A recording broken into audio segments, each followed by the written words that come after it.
నమస్తే, నేను మీ కుప్ప పద్మిని. ఇన్నాళ్ళు మీ సపోర్ట్ ని నాకు అందిస్తూ, మీ ప్రేమని నాకు అందిస్తున్న ప్రతి ఒక్కరికి కృతజ్ఞతలు. ఇప్పుడు చూడబోతున్న ఈ వీడియో కూడా ఖచ్చితంగా మీకు ఉపయోగపడుతుంది. లైక్, షేర్ అండ్ సబ్స్క్రైబ్ చేసి మీ ఇష్టాన్ని అలాగే మీ సపోర్ట్ ని నాకు అందించండి. అలాగే ఈ వీడియో పట్ల మీ అభిప్రాయాన్ని కమెంట్ సెక్షన్ లో కమెంట్ చేసి నాకు తెలియజేయండి. నమస్తే. Welcome to our channel. నేను కుప్ప పద్మిని. ప్రస్తుతంతో పాటు ప్రముఖ ఆధ్యాత్మికవేత్త, ప్రముఖ న్యూమరాలజిస్ట్, లక్ష్మీ నరసింహస్వామి ఉపాసకురాలు శ్రీమతి స్రవంతి గారు మనతో పాటు ఉన్నారు. మాట్లాడతాం. నమస్తే అక్క. అక్క, శత్రువులు అందరికీ సర్వసాధారణమే, వాళ్ళు ఎవరైనా కానివ్వండి. ఆధ్యాత్మిక యాంగిల్లో ఉన్నాము, లేకపోతే ఆధ్యాత్మిక విషయాలు ఏవో మనకు తెలిసిన 4 చెప్తున్నాము అని అంటే మనకి మించిన శత్రువులు ఇంకెక్కడా ఉండరు. అవునా? అనుభవపూర్వకంగా వచ్చేటటువంటి మాటలు ఇవి. అదే కదా. సో చాలా చాలా అంటే అదేమి పూల మార్గం కాదు. ఆధ్యాత్మికంగా ఎదగటం అంటే అదేం పూల మార్గం, ముళ్ళ బాట. ఖచ్చితంగా ఎన్నెన్ని ముళ్ళు ఎదుర్కోవాలి, ఎంతెంత అది ఇప్పుడు ఇట్లా యూట్యూబ్ లోకి వచ్చి చెప్పటం అవ్వచ్చు, లేకపోతే మనకు మనం సాధన చేసుకునే విషయంలో కూడా మన అంతర్గత శత్రువులు మనల్ని ముందుకు వెళ్ళనివ్వవు. అది కలి యొక్క ప్రభావం ఖచ్చితంగా కదా. ఇది మనకైతే ఇక మామూలుగా ఇంకా రకరకాల శత్రువులు అనే వాళ్ళు ఉంటూనే ఉంటారు కదా. అది భూమి వల్ల వచ్చేటటువంటి శత్రుత్వం అవ్వచ్చు, లేకపోతే ఇంకోటి జలసితో వచ్చేటటువంటి శత్రుత్వం అవ్వచ్చు. వీటన్నిటిని మనం భరించి, లేకపోతే భరించటం కాదు, వాటన్నిటి నుంచి బయటపడటం కోసం ఎలా ఏం చెయ్యాలి అసలు? ఒక్కటి మాత్రం చెప్పదలుచుకున్నాను. మీరు ఎవరైనా కానీ విమర్శించే హక్కు తప్పకుండా ఉంది. ఇప్పుడు నన్నైనా కూడా ఏంటి ఇలా చెప్పారు, ఏంటి అలా చెప్పారు అని అడగడంలో తప్పేమీ లేదు. కానీ నేను స్విచ్ వర్డ్స్ చెప్పడం వల్ల, లేకపోతే బిర్యానీ ఆకు రెమెడీ చెప్పడం వల్ల సనాతన ధర్మం పాడైపోతుంది, దానివల్ల మనుషులు మారిపోతున్నారు పరమతంలోకి అనడం మాత్రం చాలా పొరపాటు. అది ఎందుకంటే సనాతన ధర్మం ఏంటి, వసుదైక కుటుంబం అంటే ఏంటి, ప్రతిదీ మనము మెయిన్గా మన ధర్మంలో ప్రతిదాన్ని, ప్రకృతి ఇచ్చిన ప్రతి దాన్ని మనం ఉపయోగించుకునే విధంగా మనకి నేర్పించారు.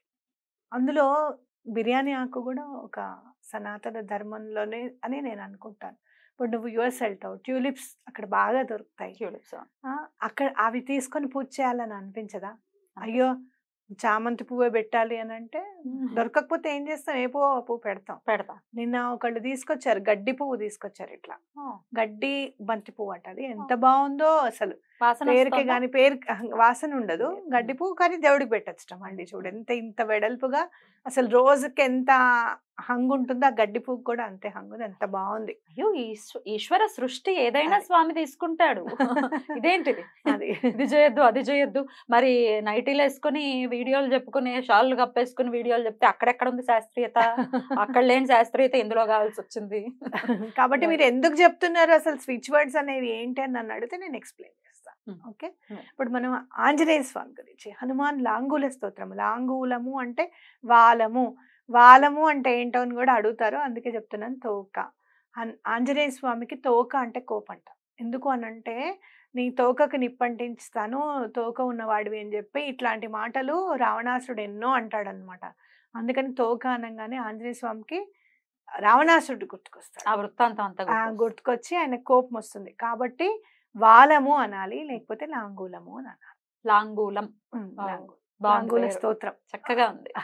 అయితే ఆ లాంగూలంకి, వాలంకి కనుక మన స్తోత్రం ఎందుకు అని అంటే, ఎలాంటి పనైనా కూడా చూసి రమ్మంటే కాల్చొచ్చారంటారు చూసావా, అలా ఆ పనిని దిగ్విజయంగా చేసుకొని వస్తారు స్వామి. వాలానికి అంత పవర్ ఉంది.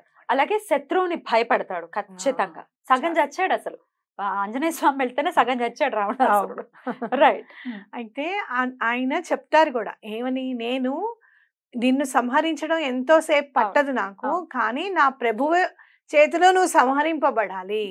నా ప్రభువు ఎంత పని చెప్పారో అంతే చేసుకొని రావాలి, కాబట్టి నేను నిన్ను వదిలేస్తున్నాను అని చెప్తారనమాట. అయితే ఆంజనేయ స్వామిది ఇంకోటి కూడా చదివితే, నేను ఆయన అసలు సముద్రం లంఘించగలనా, నేను వెళ్ళగలనా అని అనుకుంటే రాముల వారిని తలుచుకోగానే వెళ్ళిపోయారట. అలాగే లంకిణిని రాముల వారిని తలుచుకోగానే సురస ఉంటుంది కదా మధ్యలో, సముద్రంలో ఒక రాక్షసుని వెళ్ళంగానే లంకిణి, మళ్ళీ ఆ సీతమ్మ వారి జాడ తెలియకపోతే రాముల వారికి దండం పెట్టుకొని ఆయన ఆత్మహత్య చేసుకుందాం అనుకున్నారు ఫస్ట్. కానీ రాముల వారికి దండం పెట్టుకోగానే ఆవిడ కనపడడం. ప్రతి చోట రాముల వారి నామం తీసుకొని ఆయనను తలుచుకుంటే దిగ్విజయం అవుతాము, ఎటువంటి పరిస్థితులను పనులు అవుతాయి అని చెప్పి కూడా ఈయన కథనంలో మనం తెలుసుకోవచ్చు. ఇప్పుడు లాంగూల స్తోత్రం చదివితే ఏమవుతుంది అంటే శత్రువులు లేకుండా శత్రు నివారణ అనేది తప్పకుండా ఉంటుంది. శత్రువులకి అమ్మో వీళ్ళ జోలికి వెళ్తే ఎట్లా మనం వెళ్ళకూడదు అనేది అనిపిస్తుంది ఒకటి. రెండోది ఏంటంటే మీ పనులు ఏమన్నా అవ్వడం లేదు, అస్సలు పొరపాటును కూడా ముందుకెళ్తున్నాయి, ఆగిపోతున్నాయి, అసలు ఇదేమిట్రా బాబు అసలు మన పని ఎప్పటికైనా అవుతుందా అని అనుకుంటే ఆంజనేయ స్వామికి చక్కగా రోజు ఒకటి బొట్టు పెట్టి గంధం పెట్టి దాని మీద కుంకుమ పెట్టండి బొట్టు అలా. ఓకేనా? పెట్టిన తర్వాతే లాంగూల స్తోత్రం చదువుకోండి. గంధం ఫస్ట్ పెట్టి కుంకుమ పెట్టాలి. ఎవ్రీడే అది మరి క్లీన్ చేసి మళ్ళీ పెట్టుకోవచ్చు? అది కాదు, కాదా? ఎవ్రీడే కాదు. ఫస్ట్ వాలం ఇక్కడి నుంచి స్టార్ట్ అవుతుంది కదా, ఇక్కడ పెట్టి బొట్టు పెట్టి దాని పక్కనే రెండో రోజు పెట్టాలి. అయితే కొంతమంది నన్ను అడుగుతున్నారు 23 బొట్లు 24 బొట్లే సరిపోతున్నాయి, మిగతా ఏం చెయ్యాలి? సరిపోవట్లేదు అన్నప్పుడు చిన్నగా పెట్టుకోండి. మీ దగ్గర ఫోటో చిన్నగా ఉంది అని అన్నప్పుడు మీరు ఇయర్ బడ్ ఉంటుంది చూసారా, ఇయర్ బడ్ తో చక్కగా ఎంత వస్తుందో అంతే చూసుకొని గంధం ఇట్లా తీసుకొని అట్లా పెట్టండి. ఓకేనా? అలా ఆల్రెడీ 20 రోజులు అయిపోతే ఏమవుతుందంటే తోక కిందకి ఇంకా ఉంది అని ఊహించుకోండి. మనకి ఫోటోలో అంతవరకు ఉంది, ఓకే ఎంతైనా పెద్దది కావచ్చు కదా, ఆయన అలా తీస్తూనే ఉంటారు, అవునా కాదా? వాలం అట్లా వస్తూనే ఉంటుంది, ఇంకా ఆ వాలం మీదే కదా ఆయన మొత్తం చుట్టుకొని కూర్చున్నారు, అది ఉంది అని ఊహించుకొని మిగతా పెట్టుకోండి. అది మన భావమే అన్నమాట అక్కడ. అయ్యో లేదు కదా అంటే అవి తుడిపేయకూడదు, మొత్తం 43 days అవ్వకుండా ఏమో పూలు బొట్లు తుడిపేయకూడదు కదా, అలా ఊహించుకోండి. ఇది ఏ పనన్నా అవ్వడానికి లాంగుల స్తోత్రం చాలా రామబాణం లాంటిది, చాలా పవర్ఫుల్ కదా. పవర్ఫుల్. ఆల్రెడీ ఎవరో చెప్పేశారు, మళ్ళీ మీరు చెప్తున్నారు అనే దానికి ఒకసారి ఆన్సర్ చేయండి. ఆల్రెడీ ఎవరైనా చెప్పేస్తే లాంగుల సూత్రం ఎవరు చెప్పారని అయితే నేనైతే నాకు తెలీదు. లాంగుల సూత్రం కాదు, వాలం పూజ. వాలం పూజ, వాలం పూజ చెప్పేశారంటే సరే, మా ఇంట్లో వాళ్ళ ఇంట్లో అన్నం వండుకుంటున్నారు, మా ఇంట్లోనే అన్నమే వండుకుంటాం, మీ ఇంట్లో ఏమన్నా స్పెషల్ గా వండుకుంటే చెప్పండి. అసలు ఇలాగా మళ్ళీ కొర్రలు మిల్లెట్స్ తింటున్నాం అనకండి. Food is food anyways. ఇలా అనే వాళ్ళకి ఒక చిన్న లాజిక్, ఇవన్నీ ఈ మంత్రశాస్త్రాన్ని అందించిన ఎవరైతే ఋషులు ఉన్నారో, లేకపోతే ఈ శాస్త్రాలను అందించిన వేదవ్యాసులు ఎవరైతే ఉన్నారో, మరి వాళ్ళు వచ్చి కూడా అడగాలి కదా, రే బాబు నేను రా చెప్పింది, మరి మీరెందుకు రా చెప్తున్నారు అని ముందు వాళ్ళని, ఫస్ట్ చెప్పిన వాళ్ళని అడగాలి కదా. వీళ్ళని కాపీ కొట్టారు, ఏంటి కాపీ కొట్టడం ఏంటి? 10 మందికి ప్రచారం చేస్తున్నాం, రామ కథ అందరికీ తెలుసు, ఆల్రెడీ వాల్మీకి చెప్పేశారు కదా, మళ్ళీ మీరెందుకు చెప్తున్నారు అనకూడదు, ఇది ప్రచారం చేయటం. అరే ఇది ఒకటి ఉందిరా నాయన చేసుకో. ఇంకొక ఆన్సర్ కూడా ఉంది నా దగ్గర, చెప్పండి అక్క, ఇంకొంచెం స్మూత్. ఇప్పుడు నేను కొత్తగా ఒక యూట్యూబ్ ఛానల్ స్టార్ట్ చేశాను, ఆధ్యాత్మికంగా నాకు చేయాలనిపించింది. మా ఇంట్లో ఎవరు చూడరు, మా చుట్టాలు కూడా ఎవరు వేరే వాళ్ళది ఎవరు చూడరు.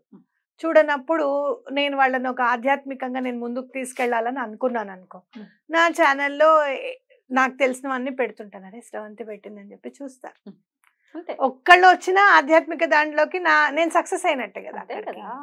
అది ఆ అభిప్రాయం కూడా ఉండొచ్చుగా. ఇదివరకు మైత్రి ఏమైనా నువ్వు అబ్జర్వ్ చేసావా? మైత్రి ఎప్పుడన్నా గుళ్ళకి వెళ్తే ఎప్పుడు గుళ్ళకే తీసుకొని వెళ్తావు మమ్మల్ని. చాలా సార్లు నీ ముందు కూడా నేను మాట్లాడిన సందర్భాలు ఉన్నాయి. నేను వెళ్తే గుడికి వెళ్తాను, లేదంటే గుడి దగ్గర చూసే ప్రదేశాలు ఏమన్నా ఉన్నాయి అని అంటే అలాంటి గుడి మీరే అన్ని ఎన్నుకొని ఇక్కడికి వెళ్దాం అమ్మా అని చెప్పండి అని చెప్పాను. అలాగే పూరికి తీసుకెళ్ళారు, పూరి జగన్నాథ్.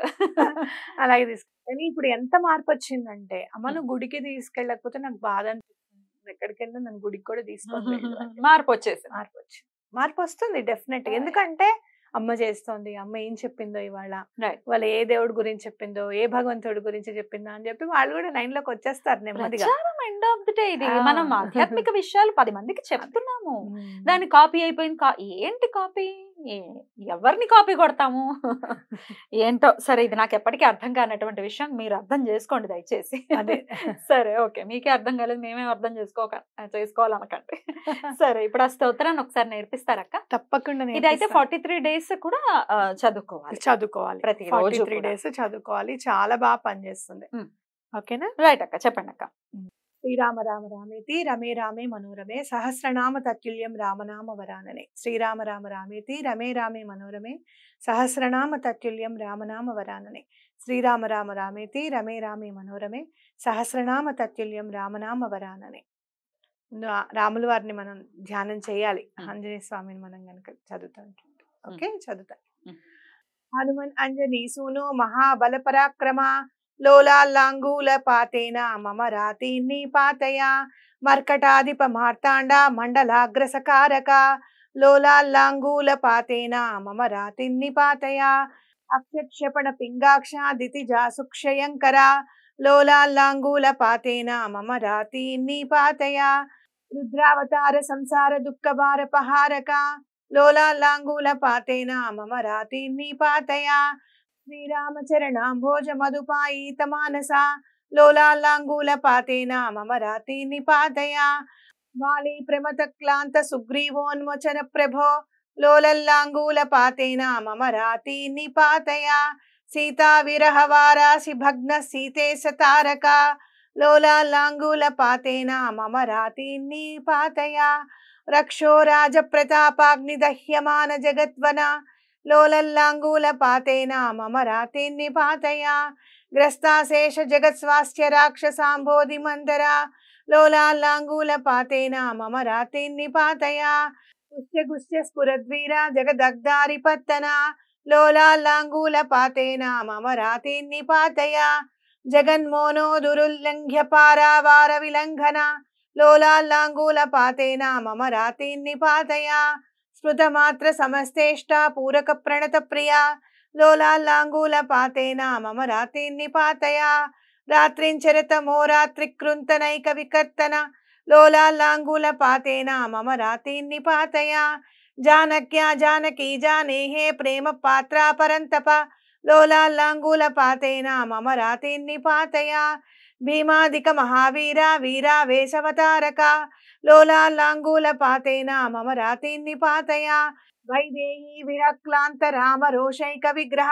లోలాల్లాంగూల పాతేన మమ రాతిని పాతయ వజ్రాంగన కదంశ్లేష వజ్రి వజ్రావగుట్టన లోలాల్లాంగూల పాతేన మమ రాతిని పాతయ అఖర్వ గర్వ గంధర్వ పర్వతోప్తే ధనస్వర లోలాల్లాంగూల పాతేన మమ రాతిని పాతయ లక్ష్మణ ప్రాణ సంత్రాణ త్రాత తీక్ష్ణకరాన్వయ లోలాల్లాంగూల పాతేన మమ రాతిని పాతయ రామాది విప్రహోగార్త భరత్యాధ్యార్తినాశన లోలాల్లాంగూల పాతేన మమ రాతిని పాతయ ద్రోణాచల సముక్షేప సముక్షిప్తారి వైభవ లోలాల్లాంగూల పాతేన మమ రాతిని పాతయ సీతాశీర్వాద సంపన్న సమస్తావయవాక్షత లోలాల్లాంగూల పాతేన మమ రాతిని పాతయ ఇత్యేవమశ్వత్థత లోపవిష్టః శత్రుం జయం నామ పఠేత్ స్వయం యః స శీఘ్రమేవాస్తః సమస్త శత్రుః ప్రమోదతే మారుతజ